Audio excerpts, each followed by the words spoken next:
Okay, guys, welcome back on this series, How I Work Less Than 1 Hour a Week. We're on to part 5. We've started the business. I've started to see the need to start replacing myself in certain roles. And my advice to you is you need to look at what you're good at, what you enjoy, and look at what you're not good at and what you hate doing in your business. And that's the things that you hate are the first things you should replace. For me, I'm terrible at being organized. I'm not good at keeping, customer databases organized. I'm not good at following up with customers. I'm not good at answering phones. I'm not good at sending invoices. When I was sending invoices, sometimes I wouldn't send out an invoice for a customer for 6 weeks. I wouldn't deposit a check for a month or two. I'm very disorganized with that stuff. I'm not good at it. Maybe you're the opposite. Maybe you're great at that stuff. Maybe you love it and you hate mowing grass. For me, it was the opposite. I enjoyed the work itself. I was good at it. Back then, I was in better shape and actually able to do the work fast, unlike now. So the first thing that I decided I needed to replace was those things that I was worst at, which was the office admin side. So I started the process. This was probably year 2 or 3, maybe going into the 3rd year.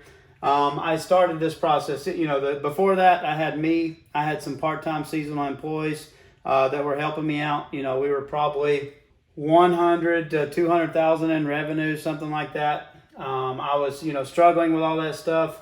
So I started searching, like, hey, do I hire somebody here? How do I find a part-time office person? Who's going to be the best role for this? So I started searching. Somebody turned me on to a guy named Joshua Latimer, if you guys have heard of him. He had a multi-million-dollar window cleaning business, and he has, I don't know if he still has it, but it was called Automate, Grow, Sell. It was like a system to automate your business. And he had a podcast. He still does. I think he still does all this. I don't know. But anyways, Joshua Latimer, he basically lives in, I think, Costa Rica, and he operates his business from Costa Rica. And one of the things he talks about is how that he hires virtual assistants. I'd never heard of virtual assistants. I didn't even know it was a thing.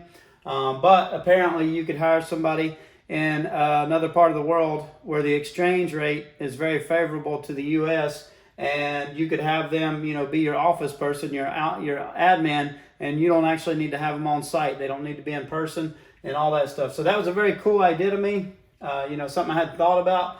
And he kind of given some advice on how to find them. And, I think one of the things he said was you can go onto a freelance site like Fiverr, which I'd used a little bit for like some of our logos and things and postcards. But he said you could go on sites like Fiverr and you could find a virtual assistant. So that's what I did. So I posted a gig. You can either go in and hire somebody that already has an ad on there, or you can post a gig and you can get kind of like applicants, people that maybe you want to get a website designed or built or a logo designed.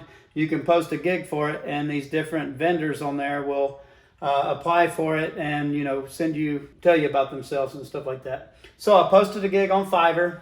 I started interviewing. I probably had about 20 or 30 candidates. Probably 80% of them they were just sending generic responses. You could tell they weren't putting a lot of thought into my ad because I was very specific in my ad what I was looking for. And then about the other 20%, they were very thoughtful. Some of them even took the time to look up my website, to study, to send me information specific about my business, about how they could help it. And one of those applicants was Ibrahim, who is, my main man right now, my partner. Ibrahim, from the beginning, although I had some really good applicants, Ibrahim really stood out. His response was very thoughtful. He put a lot of time into it. And, Ibrahim wasn't even, his angle was he was just looking for experience that he could use.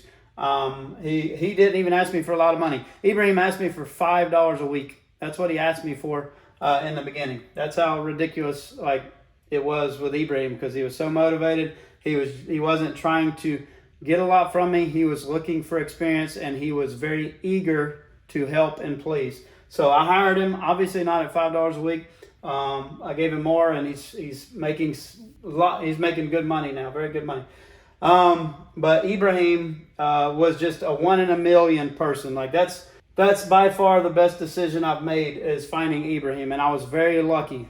We've hired a lot of other VAs. You know, we have a team, and they're all awesome. But Ibrahim is 1 in a million. He's just an amazing person. He's an amazing integrator in my business. So I hired Ibrahim. Ibrahim immediately started, you know, there was a small amount of stuff I wanted Ibrahim to help with. Replying to emails, answering calls, you know, kind of managing our yard book. But Ibrahim immediately, from the day I hired him, started doing like 100 times more than what I was asking of him. He immediately came in, he saw where he could add value to the business, and he started jumping on that opportunity. And it was, you know, from that point on, like our business had an upward trajectory. You know, he started taking over everything that I wasn't doing. And over the course of the next few years, we started to replace more and more stuff and give Ibrahim a bigger and bigger role in our business. So that was the first thing, replacing myself. That got me out of having to go home after working, you know, 10, 12, 14 hours in a day, and then having to spend, you know, 3, 4, 5 hours sending out invoices or following up or doing this other stuff. So that was step one. Now we'll go to the next part, which is, you know, now that I replaced myself in the office, you know, how did I replace myself in the other roles, out in the field, sales, all this stuff.